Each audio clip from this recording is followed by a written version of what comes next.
tak disukai sangatlah. Itu perasaan yang kita kena faham di dalam peperangan Ahzab. Okay? Jadi 10,000 tentera musuh ni adalah seolah-olahnya macam mewakili rantau Arab yang bermusuh dengan Nabi SAW. Jadi sebab itu Allah kata, wahai Nabi, Allah seru Nabi SAW ni supaya terus bertakwa kepada Allah. Bersama dengan Allah Ta'ala dan jangan patuh ataupun ikuti apa kehendak-kehendak orang kafir dan juga orang-orang munafik. Itu antara pesan awal di dalam surah Al-Ahzab. Okey, baik. Kita tengok ibu-ibu yang dirahmati Allah. Menarik, sebelum Allah Ta'ala mulakan cerita tentang perang Ahzab ni, Allah nak bagi tahu tentang apa yang berlaku dalam perang Ahzab, Allah buka kisah ni dengan kemenangan. Allah kata apa? Ya ayyuhallazina amanu dzkuru ni'matallahi alaikum. Wahai orang-orang yang beriman. Kenapa Allah seru? Sebab Allah nak memanggil orang-orang mukmin ni kembali kepada Allah. Dan Allah kata apa? Uzkuru ni'matallah. Kenangkan, ingatkan nikmat-nikmat Allah kepada kamu. Okey, nikmat apa ni? Ini adalah nikmat kemenangan di dalam peperangan Khandaq. Allah suruh kenang nikmat tu. Bayangkan kamu minoriti dan tentera musuh adalah majoriti. Siapa yang menang? Majoriti ke minoriti? Orang mukmin boleh jawab, yang menang adalah minoriti. Majoriti tak semestinya menang. Yang menang adalah sesiapa yang berpihak kepada Allah Ta'ala, sesiapa yang mendampingi dan menegakkan agama Allah, itulah yang Allah bantu. Dan itulah yang Allah sebut di dalam surah yang lain, kata Allah Subhanahu Wa Ta'ala, hal ataka hadithul junun Fir'aun wa Thamud. Wahai Muhammad, adakah telah sampai cerita kepada kamu tentang tentera-tentera, iaitu Fir'aun dan juga tentera Thamud, yang mereka ni adalah majoriti, berperang dengan Nabi mereka yang minoriti. Siapa yang menang? Fir'aun lawan Nabi Musa, siapa menang? Fir'aun majoriti, 3 juta tentera. Nabi Musa dan sahabat dia minoriti, siapa menang? Nabi Musa menang. Allah nak berikan kekuatan pada Nabi dan Allah Ta'ala nak memberikan kekuatan pada para sahabat. Jangan tengok pada majoriti. Tengok siapa yang berada di pihak kebenaran, dia yang akan dibantu oleh Allah Ta'ala. Bukan soal majoriti ataupun soal minoriti. Soalnya, kita menegakkan kebenaran. Jadi sebab itu Allah kata apa? Kamu kenang balik kemenangan-kemenangan yang Allah beri kepada kamu. إِذْ جَاءَتْكُمْ جُنُودٌ فَأَرْسَلْنَا عَلَيْهِمْ rihan wa junudan lam tarauha. Kata Allah Ta'ala, semasa kamu didatangi tentera, al-junud kat sini, tentera-tentera Ahzab, iaitu tentera yang seramai 10,000 orang lebih ni, fa arsalna alaihim rihan. Kami telah menghantar kepada kamu rihan, iaitu angin. Angin ribut kencang. Yang ni Allah Ta'ala sebut macam mana kemenangan tu datang dalam perang Ahzab. Perang Ahzab ni ibu-ibu, dia berlaku selama sebulan. Perang Ahzab ni dia berlaku selama sebulan, tempoh yang panjang. Perang yang lain mungkin dalam 2 jam, setengah hari kan, 1 hari. Tapi dalam perang Ahzab ni dia berlarutan sampai sebulan. Satu tempoh yang sangat panjang dan memenatkan. Sampai bekalan-bekalan habis. Dan Nabi terpaksa bertahan dalam keadaan kesusahan. Kesusahan. Dalam pandangan yang disebutkan oleh ulama sirah, antaranya Safiur Rahman Al-Mubarakfuri, dia kata apa?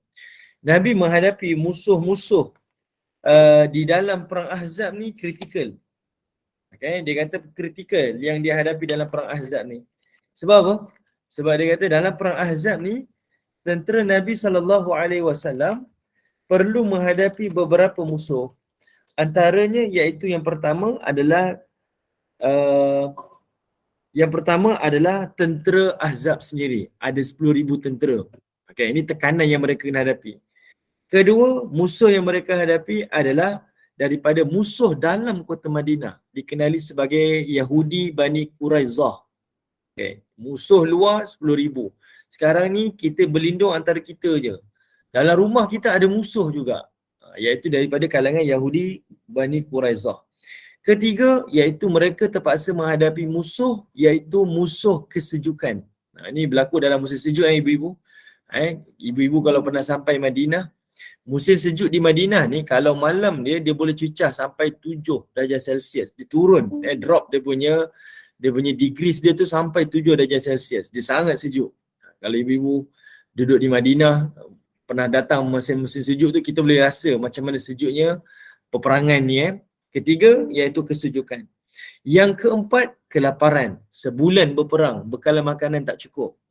Dan yang kelima, iaitu ketakutan. Ni 5 tekanan ataupun 5 musuh yang dihadapi oleh Nabi dan para sahabat selama sebulan. Okey. Jadi Allah datangkan kemenangan pada Nabi tu iaitu pertolongan. Allah datangkan ribut, rihan. Allah datangkan ribut, rihan, iaitu angin yang kencang. Angin yang kencang tu, satu, angin tu membawa ribut lah. Dia akan terbangkan semua kemah-kemah musuh. Dan dia akan menterbalikkan makanan-makanan musuh. Dan yang kedua, dia membawa angin udara sejuk tu. Yang itu yang menyebabkan tentera-tentera musuh Nabi ni semuanya melarikan diri. Lalu Allah kata apa? Wa junudan lam tarauha. Dan Allah datangkan tentera-tentera yang mereka tak dapat lihat. Tentera yang tak lihat ni merujuk pada tentera malaikat dan tentera-tentera makhluk Allah yang lain, macam tentera udara dan tentera-tentera yang lain yang tak dilihat sebagai manusia. Wa kana Allahu bima ta'maluna basira. Dan kata Allah, dialah Allah yang sentiasa melihat apa yang kamu lakukan. Kalau ibu-ibu perhatikan, cerita tentang perang Khandaq ni Allah dahulukan tentang ayat kemenangan. Barulah Allah cerita tentang apa yang berlaku selepas kemenangan. Sebab apa? Sebab Allah nak bagi tahu dalam perjuangan kehidupan ni, berpeganglah kepada jalan Allah dan berpeganglah kepada kebenaran. Pertolongan dan kemenangan tu akan datang selepas itu. Benda tu tak payah dikejar. Allah Ta'ala lah yang akan menguruskan kemenangan demi kemenangan kepada orang-orang yang sentiasa berada di jalan kebenaran. Okay? Sebab itu Allah awalkan dengan ayat yang ke-9 ini adalah bercerita tentang kemenangan. Lepas tu baru Allah Ta'ala sebut tentang apa yang berlaku di dalam peperangan Ahzab. Okey. Baik, ibu-ibu yang dirahmati Allah. Kemudian Allah Ta'ala sebut, kata Allah Ta'ala, idza'ukum min fawqikum. Masa itu apabila telah datangnya tentera-tentera musuh, okey, min fawqikum wa min asfala minkum, iaitu tentera yang datang daripada atas dan tentera yang datang daripada bawah. Maksudnya serangan tu bertalu-talulah daripada semua arah. Wa idzaghatil absar. Dan waktu itu kata Allah Subhanahu Wa Taala, pemandangan mata kamu ni dah macam dah tak keruan dah sebab musuh datang kiri kanan ni. Semua penjuru musuh datang. Kira sahabat-sahabat Nabi dalam keadaan hilang kawalan lah. Maksudnya tak nampak, kita nak fokus kepada mana ni sebab musuh datang secara mendadak. Wa baghalatil qulub, dan kata Allah, dan waktu itu hati kamu pula datang perasaan cemas. Al hanajira wa tadhunnuna billahi dhununa, dan kamu masing-masing menyangka Allah dengan berbagai-bagai sangkaan. Ini antara yang Allah Ta'ala nak sebut pada ayat 10 ni. Allah suruh sahabat-sahabat Nabi ingat balik, kenang balik kemenangan yang aku berikan kepada kamu. Sedangkan masa awal peperangan, kamu dalam keadaan cemas, diserang depan, diserang belakang, atas bawah, musuh luaran, musuh dalam kota. Mata kamu pun dah melilau dah, kamu tak nampak nak fokus pada mana sebab musuh datang bertalu-talu secara mendadak. Hati kamu pula cemas, ketakutan, dan kamu mula bersangka-sangka pula dengan Allah Subhanahu Wa Taala. Lalu Allah kata apa? Hunalika batuliyal mu'minin. Dan waktu itulah Allah menguji orang-orang mukmin. Wa zulzilu zilzalan syadida. Dan Allah goncangkan perasaan orang-orang mukmin itu dengan goncangan yang syadid, goncangan yang sangat dahsyat. Maksudnya ketakutan yang melampau dengan serangan daripada tentera-tentera Ahzab. Dan waktu itu Allah cerita pula, datang tekanan yang lain pula. Wa idh yaqulul munafiquna walladzina fi qulubihim maradun ma wa'adana Allah wa rasuluhu illa ghurura. Dan waktu itu orang-orang munafik dan orang-orang yang telah Allah Ta'ala letakkan penyakit di dalam hati mereka, mereka kata apa? Ma wa'adana Allah wa rasuluhu. Mana janji Allah dan mana janji Rasul kamu? Illa ghurura, melainkan kamu ni ditipu oleh Allah dan kamu ni ditipu oleh Rasul. Perhatikan Allah sebut dekat sini perkataan al-munafiq. Abdullah bin Ubay bin Salul Kalau ibu-ibu ingat saya cerita minggu lalu, iaitu masa Nabi ketuk batu tu, yang batu besar yang ada dalam parit tu, kali pertama Nabi ketuk keluar cahaya dan Nabi kata apa pada para sahabat? Ni bumi Syam ni kita akan bebaskan. Kita akan tawan bumi Syam. Nabi ketuk yang kedua keluar cahaya, Nabi kata Allahu Akbar, kita akan tawan kota Parsi pula. Ni dua kerajaan gergasi zaman tu. Nabi ketuk kali ketiga, Nabi kata kita akan tawan kerajaan daripada Yaman.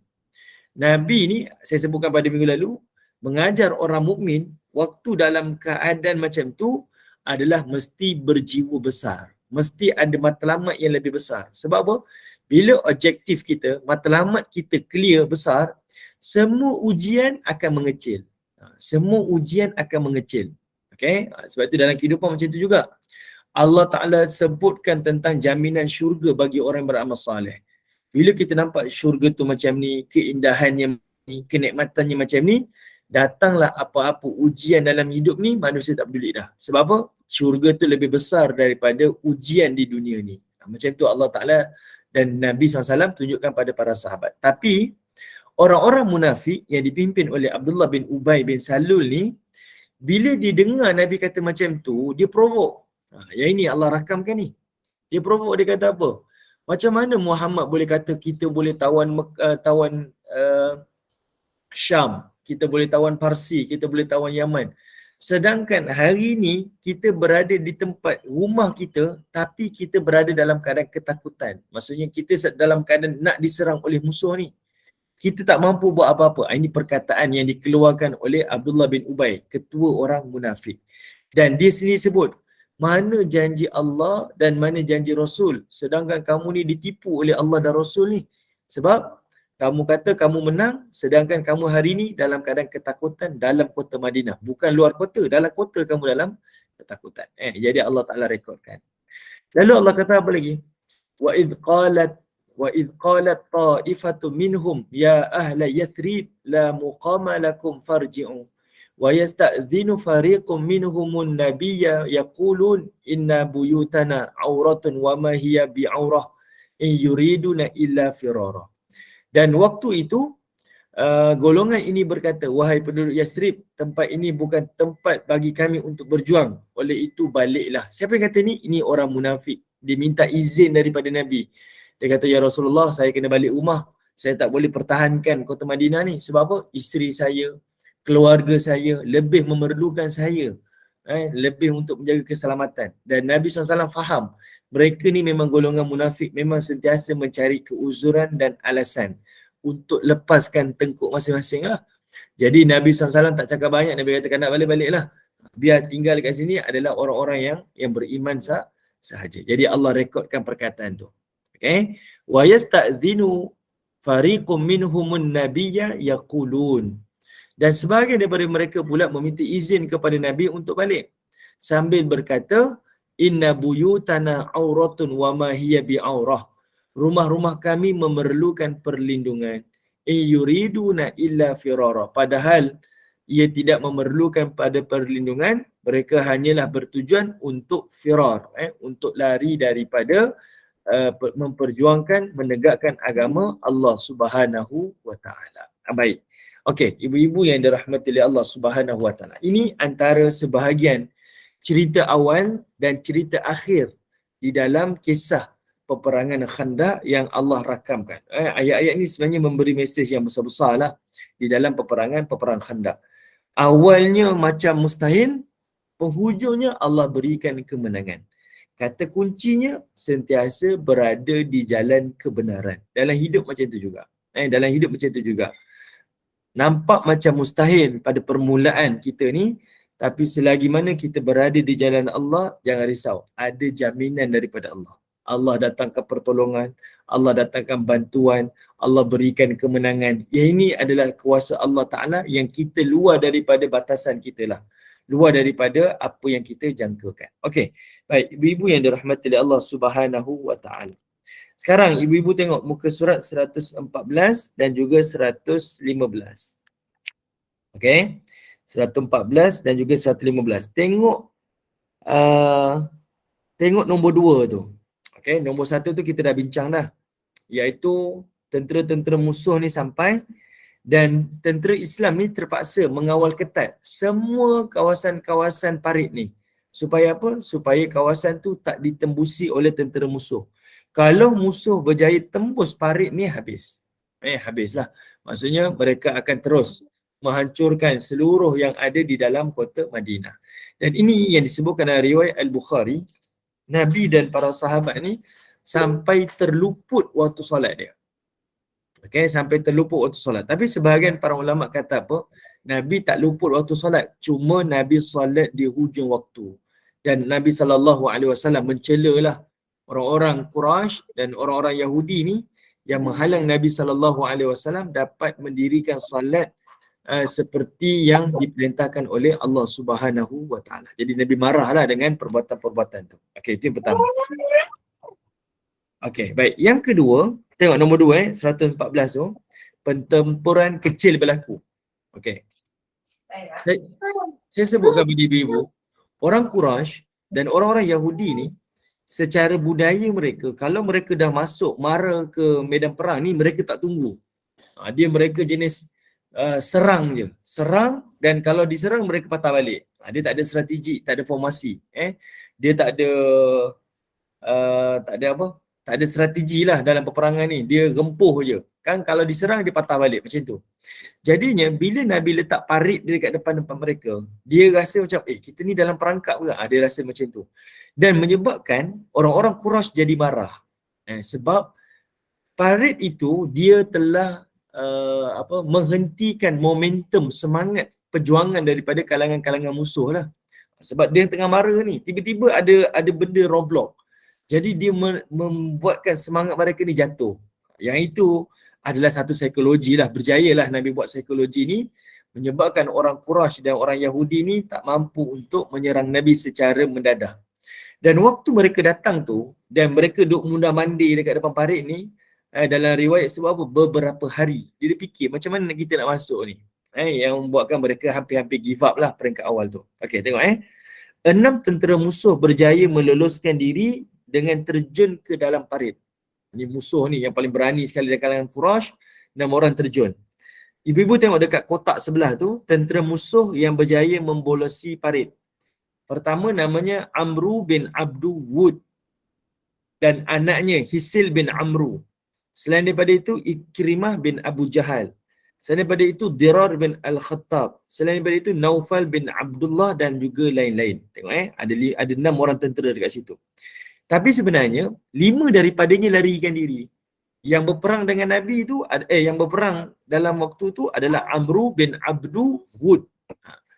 Amru bin Abdu Wud ni dia adalah dikenali sebagai panglima Quraisy yang paling berani dan paling gagah. Ataupun dikenali sebagai panglima waktu malam. Orang Quraisy panggil dia panglima waktu malam. Sebab apa? Ada satu riwayat cerita tentang keberanian Amru bin Abdu Wud ni. Satu hari Amru ni dia orang Quraisy lah, musuh Nabi ni. Dia berjalan dengan sahabat-sahabat dia, kawan-kawan dia lah, datang jalan. Tiba-tiba datang ada 10 orang musuh nak membunuh mereka. Kawan-kawan Amru bin Abdu Wud ni lari. Tinggal Amru bin Abdu Wud sahaja yang menghadapi 10 orang musuh tu. Dan dia bunuh 10-10 tu. Sejak daripada peristiwa tu, Amru ni dikenali sebagai pahlawan. Dan disebutkan dia punya kekuatan, seorang Amru bin Abdu Wud bersamaan dengan 10 tenaga tentera-tentera lah. Maksudnya dia nisbah 10 orang. Itu kehebatan Amru lah. Jadi Amru ni dia salah seorang daripada musuh yang terjun masuk dalam parit tu dan dia berlawan. Dan dia bergaduh dengan siapa? Berperang dengan siapa? Iaitu berperang dengan Ali bin Abi Talib. Dan riwayat kata apa? Masa dia berperang one by one. Masa dia berperang one by one. Okey, jadinya sahabat-sahabat Nabi ni antaranya Jabir Al-Harami ni kata apa? Iaitu pedang tombak daripada Amru bin Abdu Wud ni telah terpacak atas topi besi Ali bin Abi Talib. Dia hentak macam ni, dia punya tombak tu betul-betul atas kepala atas topi Ali bin Abi Talib. Tapi takdir Allah lah, Ali bin Abi Talib masih lagi hidup. Tombak tu tak tembus, dia hanya terpacak atas topi besi sahaja. Lalu Ali bin Abi Talib ni berjaya tikam kepada Amr bin Abdul Wud ni sampailah Amr ni mati. Bila Amr ni mati, menyebabkan 5 tentera musuh yang duduk dalam parit tu nampak dan semua orang pakat lari diri. Semua lari lah. Sebab apa? Sebab kita punya pahlawan yang paling gagah pun dah mati, jangan kata kita ni memang tak kuat lah. Tapi ibu-ibu, saya terlupa nak cerita tadi. Amr bin Abdul Wud ni, bila dia masuk dalam parit, dia lawan mulut dulu, gaduh mulut dengan Ali. Masa dia gaduh mulut dengan Ali ni, Ali dakwah dia. Ali kata, wahai Amru, berimanlah kepada Allah, kembalilah kepada Allah, mentauhidkanlah Allah dan juga Rasul dia. Amru ni kata, aku tak perlukan semua tu, dan aku nak membunuh kamu. Dan aku sebenarnya tak ingin nak bunuh kamu ni. Sebab apa? Kamu ni masih lagi, kalau dari sudut usia, muda sangatlah nak dengan dia. Tapi kata Ali bin Abi Talib yang menyebabkan Amr ni marah, dia kata apa? Aku ni datang ke sini nak membunuh kamu, wahai Amr bin Abdul Wud. Dan aku sangat suka nak bunuh kamu. Sebab kamu menolak agama Allah ni. Jadi kan perbuatan Ali tu menyebabkan Amr ni marah. Apa dia buat? Dia pergi tebas kaki kuda dia. Amr bin Abdul Wud ni dia tebas kaki kuda dia. Sampai kuda dia patah kaki dia. Dan dia tampar muka dia. Ini adalah isyarat yang mana Amru ni dia sekali-kali tak akan lari diri daripada medan perang. Maksudnya, ni aku dah potong kaki kuda aku dah kudung dah. Dia tak akan, maknanya aku tak akan larikan diri, aku akan berperang sampai ke titisan darah yang terakhir lah. Itu angkuh lah dia, betul puan Azrina. Ya betul, dia dalam keadaan angkuh. Dia tebas kaki kuda dia. Tapi takdir Allah, dia kalah di dalam peperangan tersebut. Okey. Baik, kemudian pertempuran pertama dimenangi oleh tentera Islam yang diwakili oleh Ali. Selepas terbunuhnya Amr bin Abdul Wud, tentera musuh melarikan diri keluar daripada parit. Manakala Naufal bin Abdullah pula cuba melompat melepasi parit dengan kudanya, namun dia terjatuh lalu dibunuh oleh tentera Islam. Punyalah pengecut orang-orang Quraisy ni, seorang mati semua pakat larikan diri. Okey, baik. Ibu-ibu yang dirahmati oleh Allah Subhanahu Wa Taala. Ibu-ibu tahu tak? Ali bin Abi Talib ni terkenal dengan kekuatan dia. Ini bukan cerita dongeng. Ini satu cerita yang kita kena sampaikan pada anak-anak. Budak-budak dia suka tengok superhero kan. Superman lah.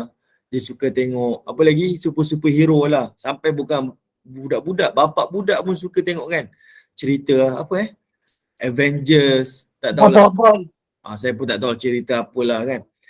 Yang baru ni yang viral orang cerita pasal apa filem Thor Thor tu sebenarnya dewa dewa yang disembah oleh saya tak ingatlah, satu negara satu bangsa ni disembah dan dewa dia bernama Thor. Kalau yang filem baru ni saya tengok, saya tak tengok filem tu lah, saya baca filem tu tak dibenarkan masuk Malaysia sebab ada unsur-unsur yang bertentangan lah dengan akidah umat Islam ni. Sebab dia melambangkan Thor tu, superhero tu sebagai Tuhan. Ini adalah fitrah lah, manusia ni memang suka ditonjolkan watak-watak superhero. Tapi ibu-ibu, kita kena isi kekosongan itu dengan kisah sahabat-sahabat. Ali bin Abi Talib dalam satu perang, iaitu perang Khaybar yang kita akan jumpa lepas ni nanti. Okay? Siapa pula? Puan Siti Eja, Wakanda ni siapa pula ni? Saya tak tahu. Okey, saya tak tahu lah. Okey, baik. Jadinya, Ali bin Abi Talib ni, masa dia berperang dalam perang Khaybar, perang Khaybar ni adalah perang di antara Nabi dan juga orang-orang Yahudi di Khaybar. Apa yang Ali bin Abi Talib buat? Dia jadikan pintu kota Khaybar tu adalah sebagai shield dia. Wakanda forever. Saya ada tertinggal ke? Wakanda ni apa? Okey. Baik. Saya tertinggal bas ni. Saya tak tahu Wakanda tu apa? Asalnya filem Ustaz. Nama filem. Kat wayang sekarang ni filem Wakanda tu. Oh iya ke? Okey, tertinggal bas, saya tahulah Wakanda. Kena tengok lah ni kot. Okey, baik. Black Panther hero dia. Banyak sebenarnya superhero Black Panther. Okey, baik. Tak tahulah. Okey, maksudnya banyaklah superhero. Tapi kalau kita bawa kepada anak-anak kita dan kita sendiri orang Islam kenal, Ali bin Abi Talib ni dia ada satu kekuatan. Kekuatan Ali ni luar biasa. Sebab itu Ali setiap kali adanya perang tanding one by one sebelum berlaku perang terbuka, memang Nabi akan pilih Ali ni sebagai panglima perang lah. Sebab apa? Dalam perang Khaybar tu menunjukkan Ali ni ada satu kekuatan yang luar biasa. Bayangkan kita pernah tengok logo Walt Disney tu yang ada macam kubu kan, kubu tu, dan setiap kubu-kubu yang macam tu dia mesti ada pintu gerbang dia. Pintu gerbang yang daripada kayu tu. Kalau kita tengok filem-filem Mak Saleh kan ada kan pintu gerbang yang besar-besar tu. Ali bin Abi Talib cabut pintu kota Khaybar tu yang sebesar tu dengan sebelah tangan dia. Dan dia jadikan pintu itu adalah sebagai dia jadikan pintu tu adalah sebagai dia punya shield dia, perisai dia. Dia angkat sebelah tangan. Dalam riwayat kata apa? Pintu tu, sebelah pintu tu adalah seberat 300 kilogram lebih. 300 kilogram lebih. Dia angkat sebelah tangan. Ibu-ibu bayangkan kekuatan Ali macam mana. Ini bukan cerita mengarut ni, ini cerita sebenar. Cerita sebenar. Ibu-ibu boleh check. Dan riwayat ini popular, masyhur dalam cerita-cerita sejarah. Bahkan Mak Saleh, saya tengok dalam baru ni, dia orang kongsikan dalam ada satu kan dulu ada satu cerita, bukan cerita, satu macam macam record lah, dia panggil Ripley's Believe It or Not tu.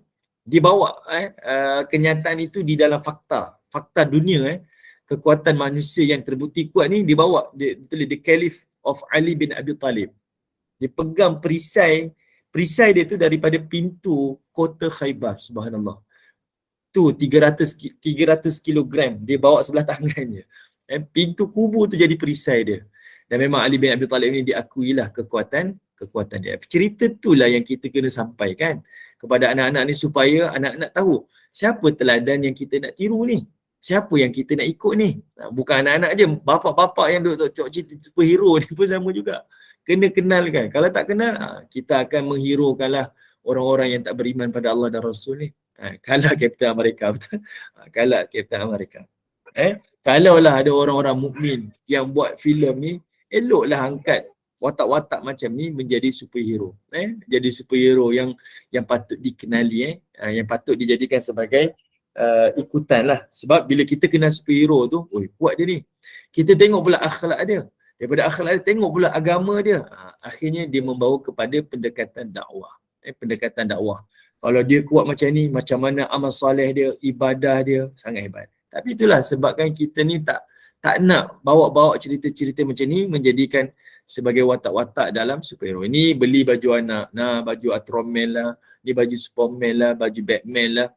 Akhirnya anak ni tak nampak lah sahabat-sahabat Nabi ni sebagai superhero yang perlu dijadikan sebagai teladan dan juga panduan. Kena tulislah lepas ni. Okey, baik, insya-Allah. Doakanlah. Okey. Baik. Saya tak terlepas soalan saya cek ada soalan ke. Sekejap. Okey. Okey, baik. Ibu-ibu yang dirahmati oleh Allah Subhanahu wa taala. Kemudian kita tengok nombor 3. Yahudi Bani Quraizah membelut. Kisah ketika menghadapi serangan tentera musuh yang ramai, Nabi dikejutkan dengan khabar Ka'ab bin Asad, ketua Yahudi Bani Quraizah telah mencabuli perjanjian damai piagam Madinah. Kenapa benda ni berlaku? Yang ini berlaku adalah kerana Huyai bin Akhtab. Huyai bin Akhtab ni adalah ketua Yahudi Bani Nadir. Dia ni adalah ayah mentua Nabi lah, bukan ayah mentua lah. Kita tak kata dia ayah mentua. Sebab anaknya bernama Safiyah binti Huyai ni kahwin dengan Nabi selepas perang Khaybar. Jadinya dalam kisah ni bila orang Yahudi dan orang Quraisy tak boleh masuk ke kubu, bila orang Yahudi ni dan orang Quraisy tak boleh masuk ke kubu ni, jadi Huyai bin Akhtab dia Huyai bin Akhtab ni dia cuba ikut jalan belakang lah. Maksudnya dia ikut kawasan-kawasan kebun-kebun tamar ni sampailah dia bertemu dengan ketua daripada Bani Quraizah. Ini satu-satunya orang Yahudi, kabilah Yahudi yang masih lagi tinggal dalam kota Madinah. Macam mana Huyai boleh tembus kota Madinah ni? Sedangkan kota Madinah ni telah dikelilingi parit dan ada ni, kita kena ingat, Huyai bin Akhtab ni adalah orang Madinah. Dia pernah menetap di Madinah tapi telah dihalau oleh Nabi setahun sebelum tu. Jadi selok belok, jalan tikus, jalan shortcut dalam kota Madinah ni memang dia maklum lah. Dia tahu mana kelemahan, mana kekurangan, mana kelebihan ni dia tahu sungguh. Jadinya tak hairan dia berjaya tembus masuk dalam kota Madinah dan dia berjaya jumpa dengan kabilah daripada Bani Quraizah. Lalu dia jumpalah dengan Ka'ab bin Asad ni. Dia datang dan dia pujuk. Ka'ab bin Asad ni kata, aku tak nak. Aku dah terikat perjanjian dengan Muhammad dah. Walaupun Muhammad tu Islam dan aku ni Yahudi, aku tak nak. Tapi Huyai bin Akhtab ni punya bijak, dia pujuk, gunakan elemen sentimen agama, sentimen bangsa, macam-macam dia guna. Akhirnya Ka'ab bin Asad ni pun setuju. Ka'ab bin Asad ni setuju untuk memerangi Nabi daripada dalam. Okay, ibu-ibu kena bayangkan, Nabi ni dia ancam daripada dalam. Sudahlah kita dah kekurangan makanan, kita tak cukup tenaga, takut pula, musim sejuk pula, memang hampir-hampir kalah. Tiba-tiba ada musuh daripada dalam nak serang pula. Jadinya tentera Bani Quraizah membelot. Okey, apa yang berlaku tengok Ka'ab bersetuju menyertai komplot Yahudi Nadir bersama tentera musuh selepas dipujuk berkali-kali oleh Huyai bin Akhtab. Kini Madinah dikepung dari seluruh arah oleh tentera musuh dan juga pengkhianat, iaitu daripada kalangan Bani Quraizah. Okey, tengok nombor 4. Serangan musuh dalam selimut. Okey, serangan musuh dalam selimut. Yahudi Bani Quraizah mula menyerang tentera muslimin daripada dalam. Seorang pengintip Yahudi datang ke tempat perlindungan wanita dan kanak-kanak. Namun dia dapat dibunuh oleh seorang muslimah yang berani, iaitu Sofia binti Abdul Muttalib. Okey. Baik, ibu-ibu yang dirahmati oleh Allah Subhanahu Wa Taala.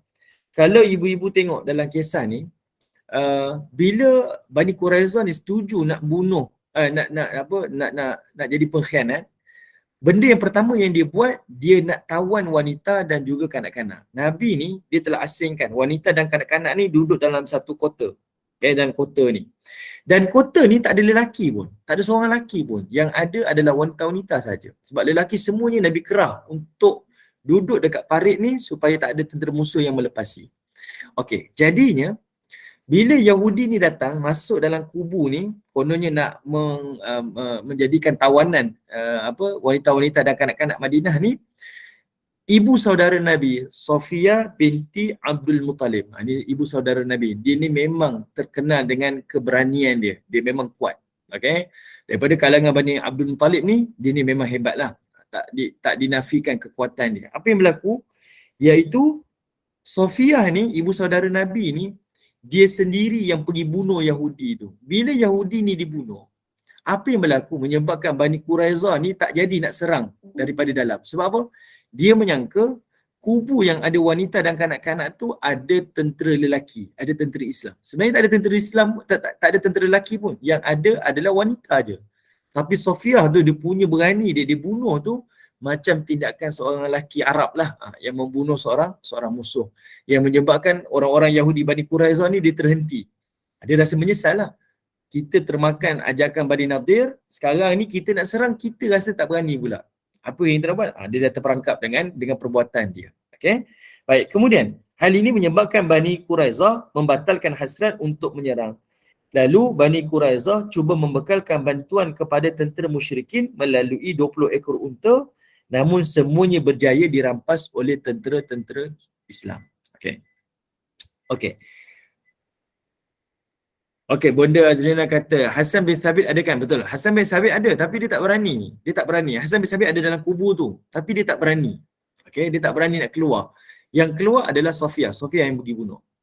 Okey, Puan Latifah Hussein. Waalaikumsalam. Parit tu dibina mengelilingi seluruh kota Madinah ke? Tak. Dia tak mengelilingi kota Madinah. Dia hanya 2 kilometer sahaja, iaitu di kawasan entrance. Daripada luar kota Madinah nak masuk ke dalam kota Madinah tu, dia ada satu laluan terbuka 2.5 kilometer lebih. Itu keluasan dia. Sebab kota Madinah ni secara semula jadinya dia dipagari dengan gunung-gunung dan dia dipagari dengan kebun-kebun tamar. Okay? Dia tak sekeliling tu lah. Jadi 2.5 kilometer tu je sahaja kawasan yang digali parit dan itu sahaja laluan masuk untuk masuk ke dalam kota Madinah. Okay? Baik, tengok Nombor 5 pula.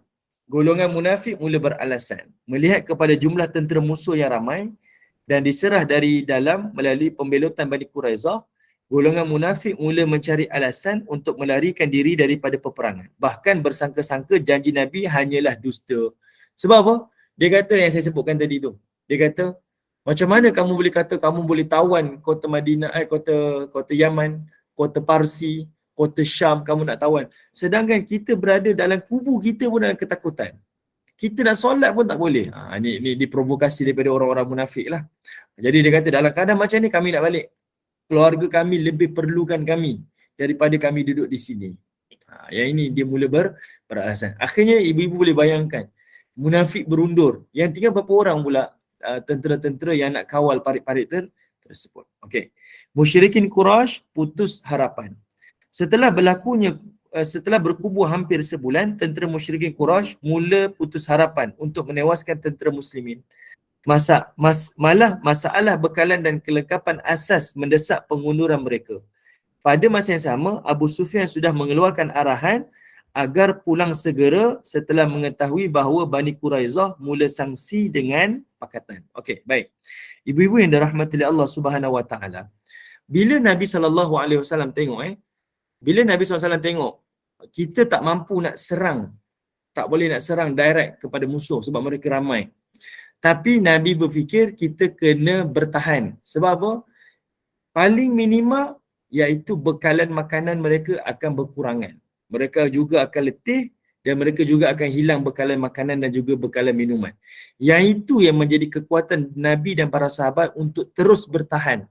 Jadi bila dah bertahan sampai sebulan tu, kita boleh fahamlah.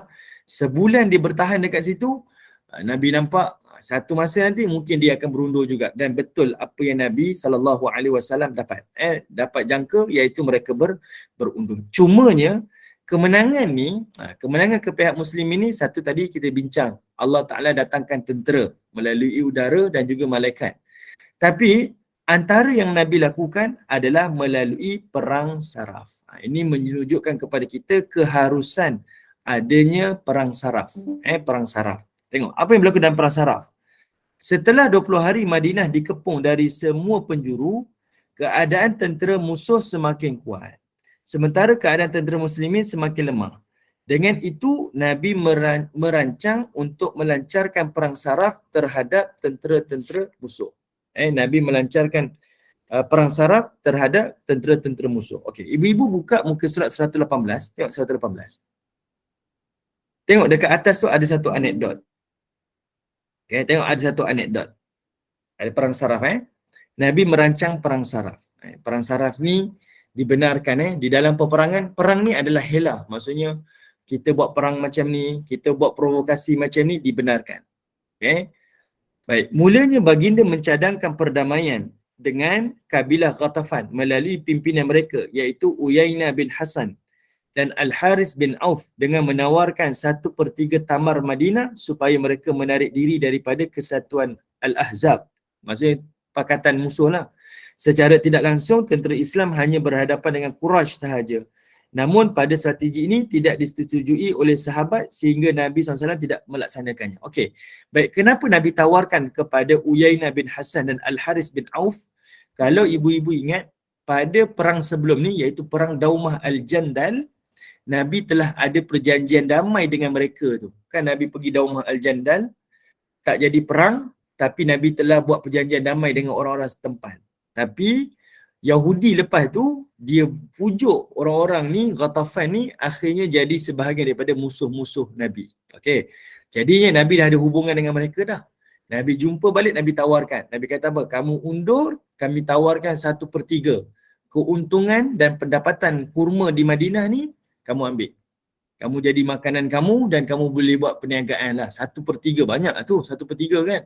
Sebab kota Madinah ni adalah kota yang subur dengan pokok-pokok tamar dia. Jadi, tapi musuh setuju. Daripada kabilah ni setuju. Cuma sahabat Nabi tak setuju. Sahabat-sahabat Nabi di Madinah tak setuju. Dan Nabi tak laksanakan. Sebab apa?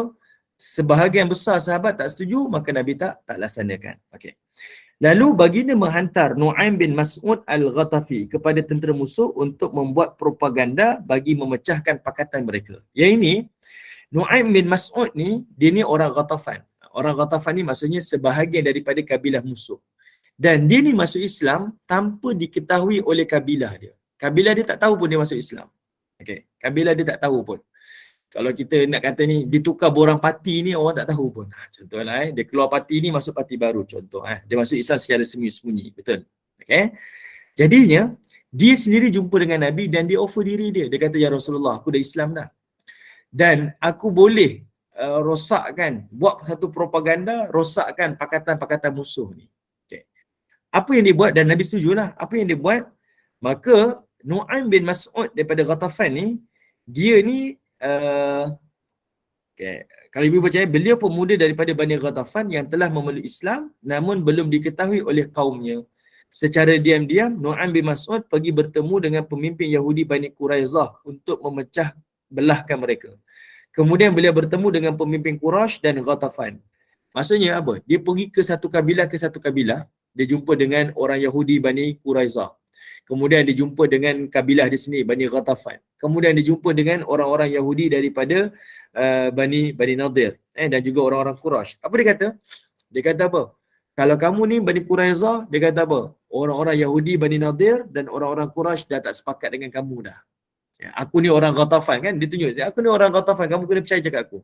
Mereka dah tak sepakat dengan kamu dah. Dia jumpa dengan orang Quraisy, dia kata apa? Orang Ghatafan dah musuhi orang Quraisy. Dia jumpa dengan orang Ghatafan, dia kata Quraisy dah musuhi kamu. Dia buat propaganda lah.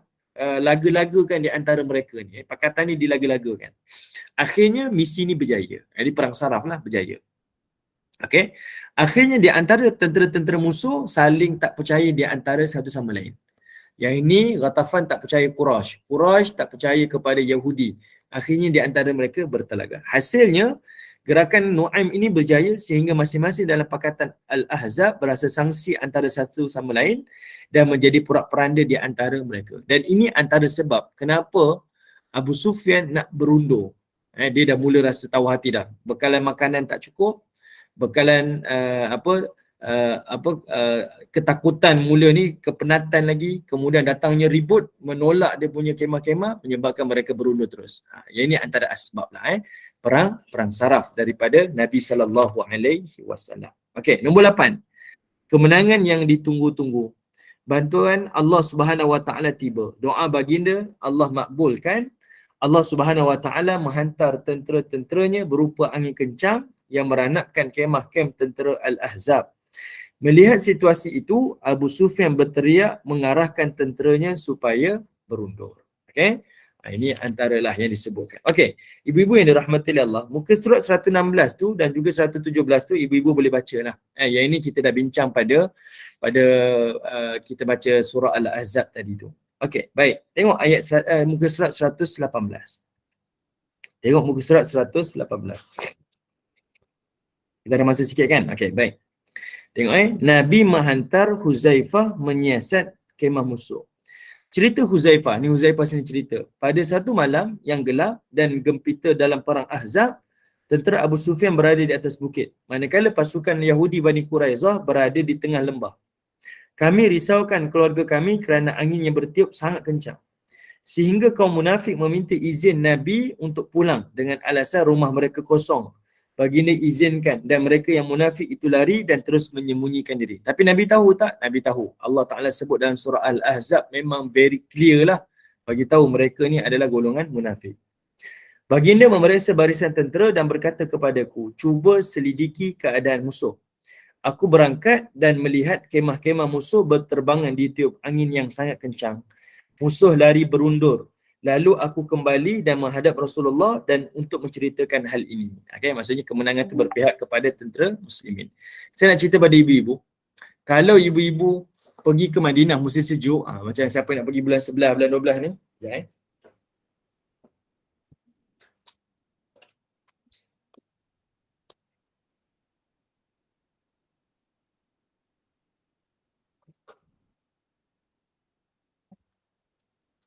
Okey, kalau ibu-ibu pergi musim 11 bulan 12, bulan 1 sampai bulan 2 ni, ibu-ibu akan alamilah musim sejuk di Madinah ni. Kalaulah ibu-ibu boleh bayang kisah perang Ahzab ni dengan kesejukan dia, angin dia. Musim sejuk di Madinah ni memang berangin lah. Sejuk tu satu hal dah. Tapi angin dia tu memang kalau boleh tak boleh tahan. Angin tu kalau tengok pada suhu di Madinah ni, cuaca dia boleh jadi 7 darjah Celsius. Tapi sejuk angin dia tu menyebabkan dia boleh drop lagi cuaca dia. Dia punya degrees tu boleh drop lagi. Ini di kota Madinah. Okay. Jadi kalau kita mengalami situasi tu, kita bayangkan. Macam ni lah kot Nabi mengalami dan para sahabat mengalami di dalam peperangan Ahzab. Okay. Kemudian tengok tiada lagi musuh yang menyerang. Okey, sebelum tu Huzaifah ni siapa? Huzaifah ni adalah Huzaifah Al-Yamani. Huzaifah Al-Yamani, dia ni adalah dia adalah seorang yang dipercaya oleh Nabi dan dialah yang memegang nama, senarai nama orang-orang munafik daripada kalangan orang-orang mukmin yang beriman di zaman Nabi SAW. Okey, sejuk macam genting ke? Tak sejuk macam genting, dia lebih sejuk lagi. Lebih sejuk lagi. Kalau sampai ke Madinah tu, kalau kami lah yang lelaki-lelaki ni nak bayangkan sejuk tu macam mana. Kalau kita pakai jaket ni, dia punya angin tu sangat sejuk, sangat sejuk. Dia sejuk kering tau, sejuk kering. Dia boleh pecah kita ni bibir-bibir, kaki-kaki ni. Kalau saya tengok masa di Madinah, orang-orang sana tu kadang-kadang dia nak balut badan dia walaupun pakai jaket, dia balut dengan ni. Dengan apa, selimut, kain ihram, macam-macam lah dibalut sebab apa? Terlalu sejuk, sangat sejuk. Kalau ibu-ibu rasa memang betul, dia sampai gatal-gatal kulit, memang sampai gatal-gatal kulit. Okay, genting tak sangat lah, genting tak sangat.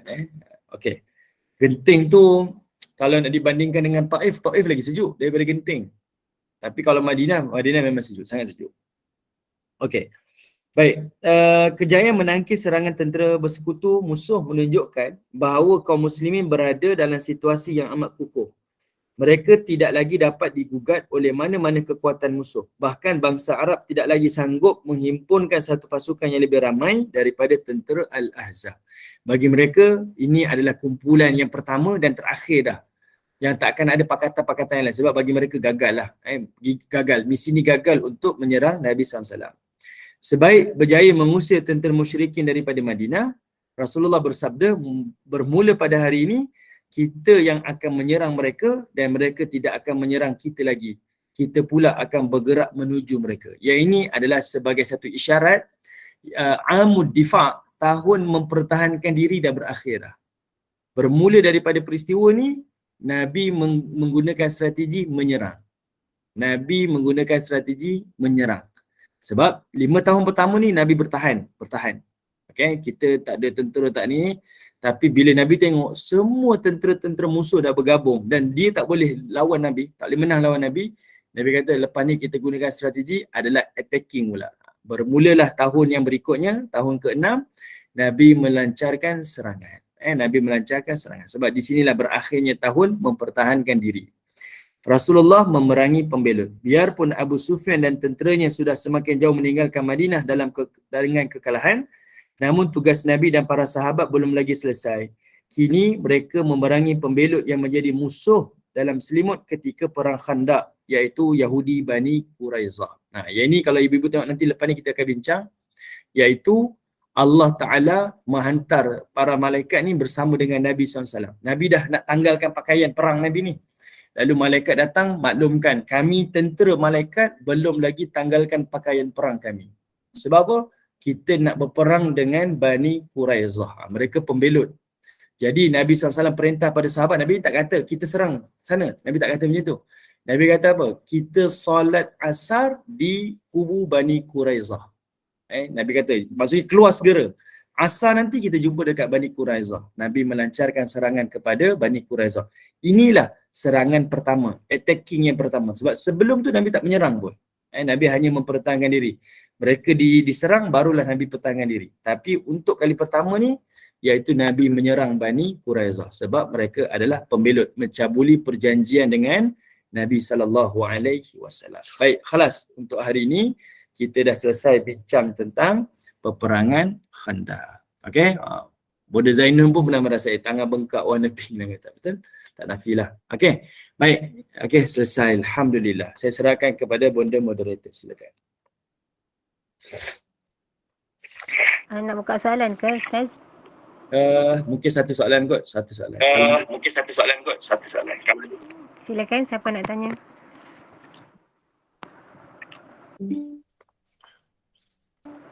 Ustaz. Dia tanya semua faham ke Ustaz? Amin. Assalamualaikum Ustaz. Ada yang bertanya, saya bersuara sikit kot. Okey. Ustaz, menarik bila Ustaz kata apa, kita asuh anak-anak kenalkan para sahabat ni kan. Sebenarnya sedih hari ni, saya tak boleh. Saya kalau para sahabat ni saya tersentuh sangat. Baik bila dalam parit tu kan, sebenarnya ada dialog yang menyentuh hati lah. Saidina Ali turun kat situ. Sebab keadaan fizikal Saidina Ali ni yang saya pernah dengar lah, saya pernah baca pun, dia bukan seorang yang tinggi lampai kan. Dia keadaannya sederhana, tapi kekuatan akidah dan cinta pada Rasulullah dan Allah tu, pada agamanya, buatkan dia tekad lah dapat berlawan kan yang dia dapat bunuh dalam parit tu juga. So kat situ part yang baik lah kalau nak cerita pada anak-anak tentang fizikal para sahabat ni. Kenalkan anak-anak betul-betul dengan para sahabat, insyaAllah. Boleh jadi bedtime story lah. Ya, betul Ustaz, betul. Saya setuju sangat. Allahu'alam. Terima kasih kepada Bunda Azrina. Okey, boleh kita akhiri insyaAllah. Okey, barakallahu fikum. Jazakumullah khairan katsira Ustaz. Pengajarannya, siapa yang mendampingi agama Allah, yang itulah Allah akan bantu. Kata kuncinya, sentiasalah berada di jalan kebenaran. Jadi mudah-mudahan bermanfaat, mudah-mudahan barokah, mudah-mudahan Allah kurniakan limpah rahmat kepada kita. Terima kasih kepada tim Gubernur Iman, terima kasih kepada sahabat-sahabat pencinta ilmu yang setia setiap hari. Sebelum menutup majlis, izinkan saya buat sedikit ibahan Ustaz. Pada pukul 2 petang, tahsin Al-Quran bersama Ustazah Helen Sukuma Indah. Pada pukul 5.15 petang, kuliah asar bersama Al-Fadil Ustaz Ilin Aminin bin Muhammad Saleh. Pada pukul 8 malam, kuliah maghrib bersama Al-Fadil Ustaz Abdullah Umar bin Muhammad Saleh dengan tahsin Al-Quran. Pada pukul 9 malam, kuliah isyak bertalaki bersama Al-Fadilah Ustazah Humairah bin Muhammad Saleh. Dan pada pukul 9.15 malam, kuliah isyak bersama Al-Fadil Ustaz Dr. Abdul Rahman bin Mahmud dengan tajdid iman. Jadi teruskanlah bersama-sama dengan Gubernur Iman dengan kuliah-kuliah yang telah disediakan. Semoga bermanfaat kepada kita di dunia dan di akhirat. Dengan ini saya mohon maaf sekiranya ada sebarang kekurangan dan kesilapan. Yang baik itu datang dari Allah, yang tidak baik itu datang daripada saya sendiri. Jadi kita tangguh kuliah kita. Sebelum menutup majlis, mohon sekali lagi Al-Fadil Ustaz untuk membacakan doa tasbih kifarah dan suratul As. Bismillahirrahmanirrahim. Subhanallah wa bihamdi, subhanakallah wa bihamdika, asyhadu an la ilaha illa anta wa astaghfiruka wa atubu ilaik. Subhana rabbika rabbil izzati amma yasifun wa salamun alal mursalin walhamdulillahi rabbil alamin. Wal 'asr innal insana lafi khusr illa alladhina amanu wa 'amilus solihat wa tawassaw bil haqq wa tawassaw bis sabr. Walhamdulillahi rabbil alamin. Terima kasih semua. Assalamualaikum warahmatullahi wabarakatuh. Waalaikumsalam.